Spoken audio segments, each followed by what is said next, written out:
falloir qu'on en parle quand même de Lloris, hein. Il n'était pas quand même au top, hein. Une boulette, là c'est pareil, il ferme mal son angle.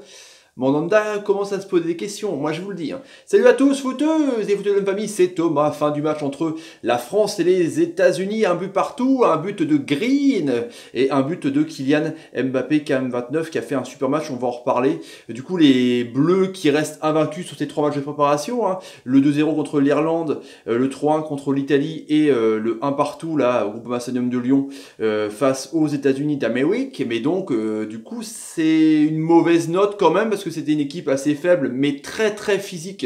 On l'avait dit en avant-match pour ceux qui ont regardé la vidéo, il y a pas mal de joueurs qui connaissent les championnats européens, donc c'est une équipe vraiment qui a défendu vraiment bas, qui a été costaud, qui a résisté vraiment jusqu'au but et jusqu'à l'entrée de Nabil Fekir, qui a été encore énorme sur le peu de jeu qu'il est rentré, parce qu'il a fait des bonnes frappes, il a fait un superbe coup franc, il a vraiment éclairé le jeu des Bleus parce que c'était mal embarqué. On va revenir là-dessus déjà. Donc première mi-temps, donc évidemment il y a eu l'équipe type, hein, qu'on attendait de Deschamps. On était tous satisfaits quand même de voir Umtiti, Varane, Sidibé, Mendy, le triangle un peu donc de défense, Matuidi côté gauche, Kanté du coup jouait plutôt à droite et Pogba était plutôt en transition numéro 6 sentinelle au début du match. Je trouvais ça bizarre avec la défense, donc c'était un peu chelou quand Tolisso est rentré. Du coup, Kanté est redescendu en numéro 6.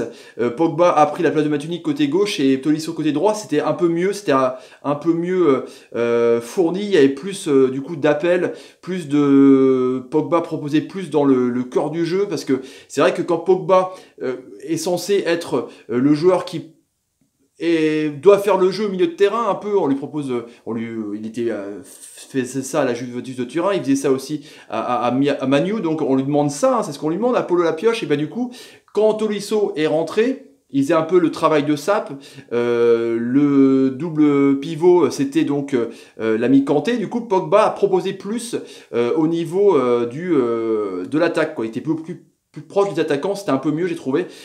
Première mi-temps, donc il y a eu pas mal d'occasions assez intéressantes, j'ai trouvé, justement par Paulo Pogba, hein, qui le peu, quand il rentrait un peu dans les 30 mètres, a proposé une frappe assez énorme du côté droit. Il y a eu Griezmann qui a tenté beaucoup aussi, mais il a jamais trouvé le cadre sur une frappe du gauche. Le gardien Stephen n'a regardé tranquillement le ballon, c'était pas cadré. Il y a eu une frappe aussi d'Mbappé avec une belle action, avec une belle remise de Griezmann aussi, où Mbappé l'a mis trop haut. Le coup franc de Pogba n'a rien donné non plus, c'était sur une grosse frappe. On a vu pas mal de belles actions. Les Américains n'ont jamais été dans les 25 mètres. On va en reparler de ça à la fin de la mi-temps français. C'était vraiment un bloc de ligne de 4 français, et dès que Wood ou Green essayaient de percer un peu la défense, bah, ils se cassaient les dents. Du coup, c'était récupéré vite et ça engageait sur Pogba. Griezmann redescendait assez bas pour chercher des ballons. Comme je vous disais, des fois, il y avait un plan, on voyait la ligne de 4 du coup, et Pogba qui venait pas chercher et faire le lien entre la défense et le milieu de terrain, un peu les milieux, le relayeur numéro 8, du coup Deschamps on le voyait gueuler, du coup il y avait un trou énorme et des fois Griezmann venait rechercher le ballon. Ça c'était un peu mal foutu. Du coup Griezmann a été bon, peut-être un peu maladroit, mais il avait ce rôle de numéro 10, il était derrière les attaquants, derrière Giroud, derrière Mbappé. C'est bien, hein, mais est-ce qu'on se prive pas justement d'une attaque à 3, de mettre Mbappé et Dembélé? Quand il est rentré, il a mis le feu.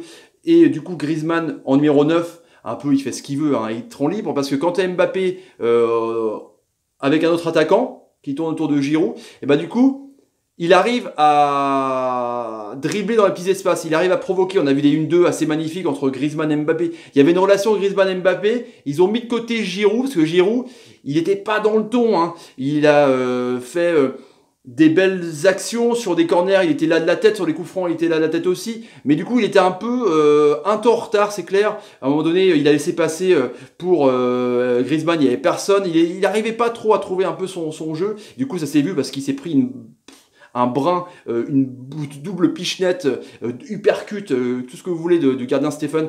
Et du coup, il est sorti en sang. On croyait qu'il avait le crâne ouvert, comme la scène dans Hannibal où il mange le cerveau là, avec un truc de fou. Ray Liotta, je crois que il était décédé, sans déconner. Du coup, cette première mi-temps était bien, mais ça a tourné autour, ça a joué beaucoup dans l'axe, ça allait dans l'étau américain. Du coup, ils aimaient bien les Américains. Ils avaient plus qu'à attendre que les mecs se cassent la gueule sur la défense, quoi. Parce que ça écartait pas beaucoup. Mendy a essayé sur sa gauche. Sidibé a été bof.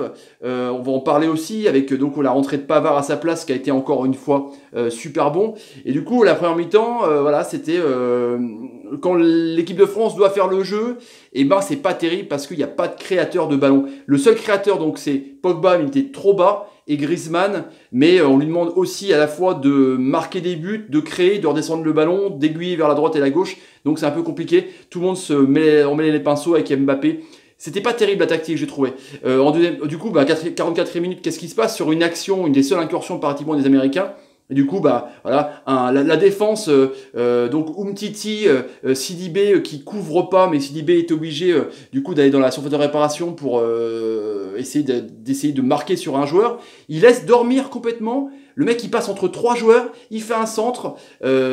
Sidibé en catastrophe l'armée sur Green, et Green dans un angle complètement fermé frappe la balle. Et là, Lloris, voilà, Lloris, il ferme mal son côté. Il est censé quand même être un gardien super bon sur sa ligne. Et il est pas bon sur sa ligne. On l'a vu justement sur le coup franc de Balotelli où il la repousse super mal et Bonucci peut la retaper directement et mettre le but. Je trouve qu'il fait des boulettes. Il est moins bien. Il en a fait en Angleterre aussi. Et là, justement, son côté, il est mal fermé, quoi. La frappe, elle est croisée, mais il a le temps de voir que l'attaquant Green va tirer, quoi, en moitié en pivot, en retournant, et je trouve que c'est, je sais pas, c'est une mauvaise appréciation de la part du Goyoris, et je sais pas, il collectionne les boulettes en ce moment, et je trouve que la question se pose justement avec Mandanda, le gardien numéro 2, le gardien de l'OM, qui pourrait, pourquoi pas, avoir sa carte, hein, avoir son mot à dire, parce que là, ça fait quand même beaucoup pour l'ami Hugo. Donc, je vous pose la question, à votre avis, est-ce que Mandanda devrait être titulaire? C'est clair. Il n'y a pas de mal non plus à changer de gardien en plein début de compétition. On n'a pas encore commencé, mais je pense que ça a commencé à trotter dans la tête de Deschamps qui a connu Mandanda quand il était à l'OM. Donc voilà. Et du coup, après, quand il y a eu les rentrées, du coup, Giroud est sorti sur blessure, Dembélé est rentré. Du coup, on va dire heureusement, parce que Dembélé a mis le feu de ouf, hein, c'est assez incroyable. Et là, on a vu une équipe donc avec Tolisso, je vous dis, ça s'est un peu rééquilibré. Kanté a repris sa place de double pivot. Pogba était en milieu gauche et à droite, il y avait Tolisso. Donc, c'était beaucoup mieux. On a vu Pogba, un joli 1-2 entre Dembélé, Mbappé et Pogba. Pogba a pu frapper là au 20 mètres, c'était assez joli, c'était technique. Après, donc, Fekir est rentré. Là, il a fait du bien, mais juste avant ça, Dembélé était énorme, il a cassé des reins, il a fait des frappes de taré. On voit une frappe à la fin ou sur un centre où c'est dévié, il a failli tromper le gardien. On voit aussi une super frappe quand il est rentré sur côté gauche où Stéphane a dû l'arrêter, c'était assez incroyable. Et puis Fekir est rentré, comme je vous dis, il a illuminé le jeu. Ça a été assez incroyable parce que sur ses prise de balle, il arrivait à casser des lignes et à trouver les solutions, à trouver vraiment les Français démarqués. Donc c'était vraiment le joueur qui manquait, quoi. À se poser la question aussi, parce que contre une équipe regroupée, le but c'est d'avoir des joueurs techniques, des joueurs de ballon, des joueurs cohérents entre eux pour pouvoir essayer de trouver la faille. Voilà, quand tu as des joueurs qui se marchent dessus, qui ont pratiquement le même poste, c'est assez compliqué. Du coup là, il y avait vraiment des joueurs qui arrivaient à percer les lignes, et on a vu sur déjà Fekir, son coup franc, il a failli marquer un but super barré du gardien américain. Et là sur l'action où Pavard et Hernandez sont rentrés à la place de Sidibé, Mendy, mais il a fait un beau match, Sidibé était bof, et Pavard et Hernandez proposent plus défensivement, ils sont plus sereins, je trouve, et du coup vu qu'ils sont plus sereins, ils arrivent plus à monter.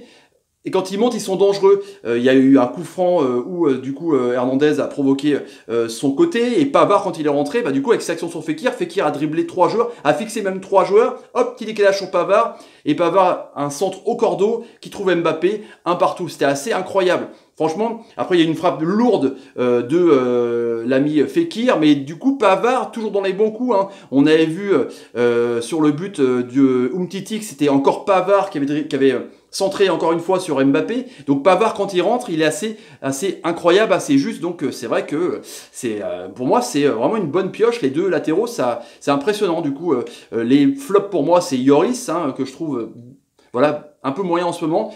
Sidibé et Giroud, et mon top, c'est Fekir. Fekir était énorme quand il est rentré. J'ai beaucoup aussi aimé Pogba sur ce match-là, il a quand même été mieux. Donc voilà les amis, le petit sondage du soir. À votre avis, Yoris ou Mandanda dans les buts? Yoris ou Mandanda? Un débat, houleux à mon avis. Allez, je vous laisse les amis, si vous avez envie de vous abonner à la chaîne, n'hésitez pas, tapez sur ma ganache, partagez la vidéo, c'est le nerf de la guerre sur YouTube pour me soutenir. Mettez des pouces quand l'ami Fekir vous fait une super passe et quand vous êtes content, vous dites merci Nabil, et laissez des commentaires, je réponds à tout le monde. Voilà les amis, salut, salut, salut, et salut. Allez hop, demain, il s'envole pour la Russie, parce que c'est le début de la Coupe du Monde jeudi. Bah ouais, c'est jeudi.